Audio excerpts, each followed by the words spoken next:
This Self-Improvement Wednesday, I thought we might find out about one of the incredible animals that's on our coat of arms, the kangaroo. And as it turns out, kangaroo watching could become the new whale watching. Roos are iconically Australian, let's face it, potentially much easier to see than whales as well. But how much do you know about them? Mick McIntyre is a passionate advocate for kangaroos and an independent filmmaker who spent 5 years in very close proximity to kangaroos to make a fabulous documentary about them. Mick, welcome. Thanks for being here. Thanks for having me. How long have kangaroos been in Australia? Well, they have evolved over 20 million years. So they are very adapted to this great continent of ours. They're really ancient. They are very ancient, and which explains why they have such deep spiritual significance to our First Nations people because, they go a long way back. Well, let's just talk about that spiritual significance for a moment. What is it to First Nations people? Well, they're a totemic animal to many of our First Nations people in Australia, and I've had the good pleasure of working with some Indigenous elders when we were making the film, and we got to actually be part of a drafting of the UN Declaration for Kangaroos, which was an extraordinary thing to witness. And that declaration is one of its only of its kind for a particular species of animals, and it outlines various articles about what the UN nation, which is just south of Sydney here, what the UN nation declare for their understanding and the significance of kangaroos to them. And what does it say?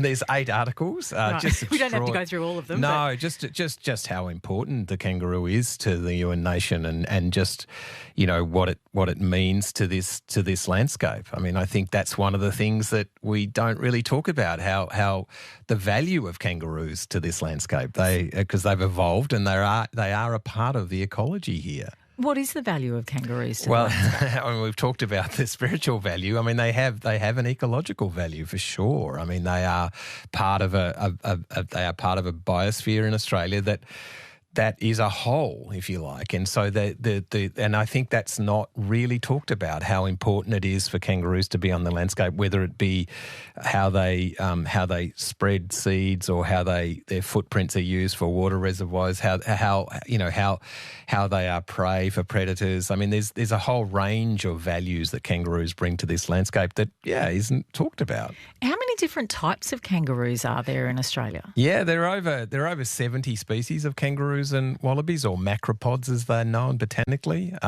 Unfortunately, some of them have become extinct already, and part of our work now is to make sure that that doesn't continue. Are there particular species that are more dominant than others? Well, what we do in our education work is we tend to focus on the big 4, which is the eastern and western greys and the big red and the wallaroos. And I sort of compare it to whale watching. Like when in the whale watching, you focus on the big species because then you have something to talk about. If you like, the humpbacks are just, as we know, have just arrived back on the coast of Sydney, and we don't really focus on the smaller whales as much. It's the same with the kangaroos. I mean, and they are the ones that are most easily seen, the big red and the eastern greys. They're the ones that, and they are the ones that are mostly utilised by sports teams or the coat of arms or Qantas, and then you get to dive down into some of the lesser known species. Are wallabies the same as kangaroos? Well, they are part of the macropod family, yes, and they're a lot. They have a different habitat, and they tend to be much more much shyer than the big species of kangaroo. So, but yeah, just as unique and just as fabulous. You lived with kangaroos for 5 years while you were making your movie Kangaroos: A Love-Hate Story. What did you learn about them after spending so much time with them? Yeah, I mean, they're unique and they're very Australian. I mean, you don't find them anywhere else, which is, I just think something to be really proud of.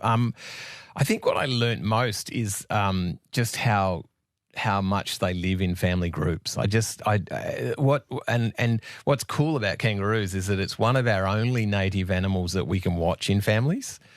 If you think of the koalas, you don't often see them in groups, or I don't know, in dingoes, you don't often see them in groups. But kangaroos, you get to observe them fully in their family setup, and that was so educational for me, and I got to see how how tight those family groups are. They're matriarchal. They stay with their mothers their whole lives. The males break away at age 3 or 4, but otherwise, and so you have this whole amazingly tight family setups, and they're very social. They're very sentient. They often engage in sentient behaviour. They touch a lot, and I just think it opened my eyes to that. It was an expression that someone told me, that they're more alike us than unalike us, because they do value this family group so much. So is it the female kangaroos that stay with their mothers for life if the boys have to move away? And then if they move away, pardon me for not understanding this, do they then go and find another mob of kangaroos to hang out with? Yeah, and that's that's necessary for biological diversity. Otherwise, you get inbreeding. And I'm not an ecologist or a scientist, so this is citizen science information that I'm giving you, but it was, it was there's so many, their ability to live on this landscape as well is, I felt they were really, I felt when I was with them, I felt much more, it helped me become more of an Australian, if that makes sense, because it is an extraordinary continent that we live on, and these here are animals that have evolved to really be settled here and know how to cope with the conditions. Are there some species of kangaroo that are better at surviving pressure on their habitat than others?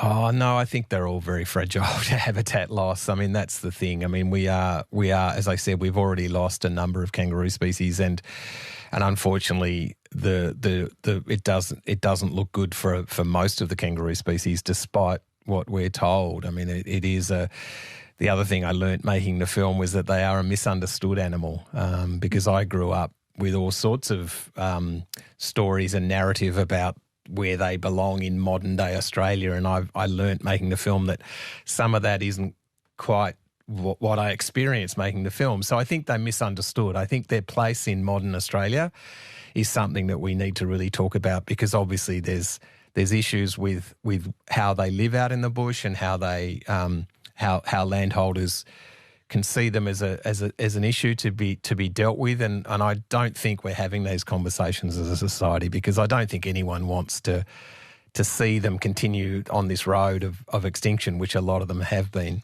You take people on kangaroo tours. How does that work?